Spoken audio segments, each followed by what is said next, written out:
భద్రాచలం జిల్లా భద్రాచలంలో రక్తదాన శిబిరం నిర్వహించారు. పోలీసులు, రెడ్ క్రాస్ సొసైటీ ఆధ్వర్యంలో నిర్వహించిన ఈ కార్యక్రమంలో first class judicial magistrate SP పాల్గొని కార్యక్రమాన్ని ప్రారంభించి బ్లడ్ డొనేట్ చేశారు. వారితో పాటుగా సుమారు 50 మంది సిబ్బంది రక్తదాన శిబిరంలో పాల్గొన్నారు. ఈ ప్రోగ్రాం నేడు, రేపు 2 రోజుల పాటు కొనసాగుతుందని నిర్వాహకులు తెలిపారు.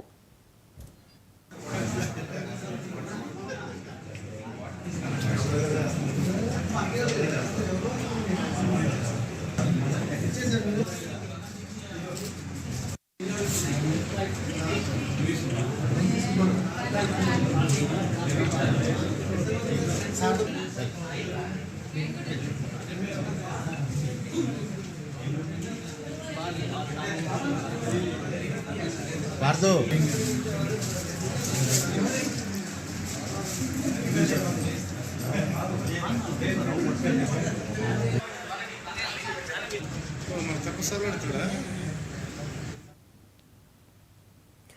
రంగారెడ్డి జిల్లాలో దారి దోపిడీకి పాల్పడుతున్న